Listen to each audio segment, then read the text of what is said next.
Selamat pagi, perkenalkan nama saya Helen dari Kursus AK2. Hari ini saya akan mempresentasikan proses pembuatan perundang-undangan di Indonesia.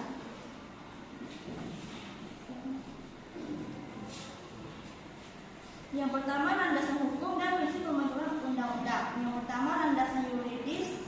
Landasan yuridis adalah dasar hukum yang menjadi acuan atau pijakan legal dalam pelaksanaan suatu kegiatan, kebijakan, atau pembentukan peraturan. Yang kedua, prinsip pembentukan undang-undang. Undang-Undang 1945 pasal 20 menyatakan bahwa Dewan Perwakilan Rakyat memegang kekuasaan untuk membentuk undang-undang. 2. Undang-Undang Nomor 12 Tahun 2011 tentang pembentukan peraturan perundang-undangan. Prinsip pembentukan undang-undang. Yang pertama, penjelasan tujuan. Setiap peraturan harus memiliki tujuan yang jelas dan dapat diketahui hasil yang ingin dicapai. Yang kedua, keterbukaan. Proses pembentukan undang-undang harus dilakukan secara transparan dan melibatkan partisipasi masyarakat. Yang ketiga, kelembagaan atau pejabat pembentuk yang tepat. Undang-undang hanya boleh dibuat oleh lembaga atau pejabat yang berwenang sesuai ketentuan peraturan perundang-undangan. Yang keempat, kebudayaan undang-undang dan kegunaan. Undang-undang mampu memberi manfaat dan benar-benar berfungsi menyelesaikan masalah dalam masyarakat. Pihak yang mengusulkan RUU atau DPR. DPR itu memiliki hak inisiatif untuk mengusulkan RUU baik secara perorangan maupun melalui alat kelengkapan DPR. Yang kedua, Presiden. Presiden dapat mengajukan RUU kepada DPR, biasanya disiapkan oleh kementerian atau lembaga terkait di bawah koordinasi Sekretariat Negara. Yang ketiga, DPD, otonomi daerah, hubungan pusat dan daerah, pembentukan, pemekaran, dan penggabungan daerah. Kriteria pemilihan RUU. Yang pertama, kebutuhan masyarakat. RUU diprioritaskan apabila menjawab masalah yang nyata di masyarakat, seperti pelindungan hak warga negara, peningkatan kesejahteraan atau penyelesaian persoalan sosial, ekonomi, dan hukum yang mendesak. Yang kedua, urgensi. RUU harus memiliki tingkat kepentingan yang mendesak untuk segera dibentuk, misalnya karena adanya kekosongan hukum, tuntutan perubahan situasi nasional. Yang ketiga, relevansi dan dengan regulasi lainnya. RUU dipilih jika selaras dengan peraturan perundang-undangan yang sudah ada atau dibutuhkan untuk menyempurnakan, mengganti, dan menyesuaikan peraturan yang sudah tidak relevan agar sistem hukum nasional tetap harmonis dan tidak tumpang tindih. Proses ini penyusunan naskah RUU.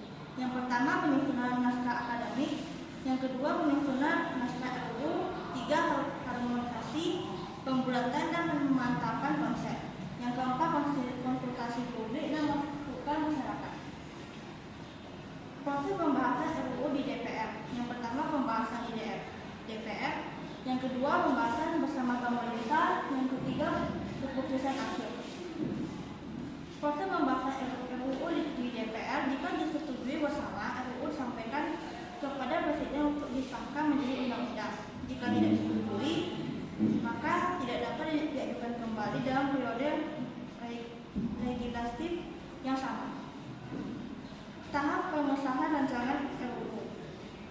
Yang pertama, penyampaian kepada Presiden. Setelah RUU disetujui oleh DPR, maka DPR akan mengirimkan naskah RUU kepada Presiden yang untuk disahkan menjadi undang-undang.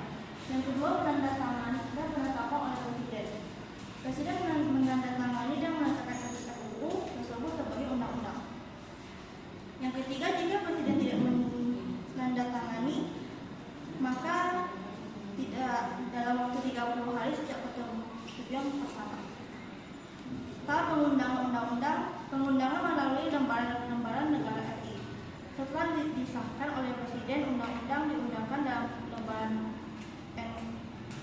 negara Republik Indonesia dan tambahan lembaran negara jika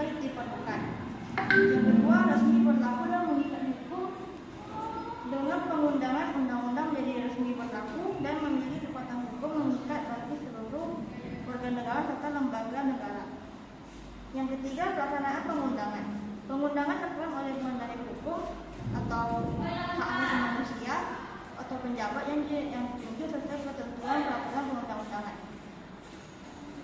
Video.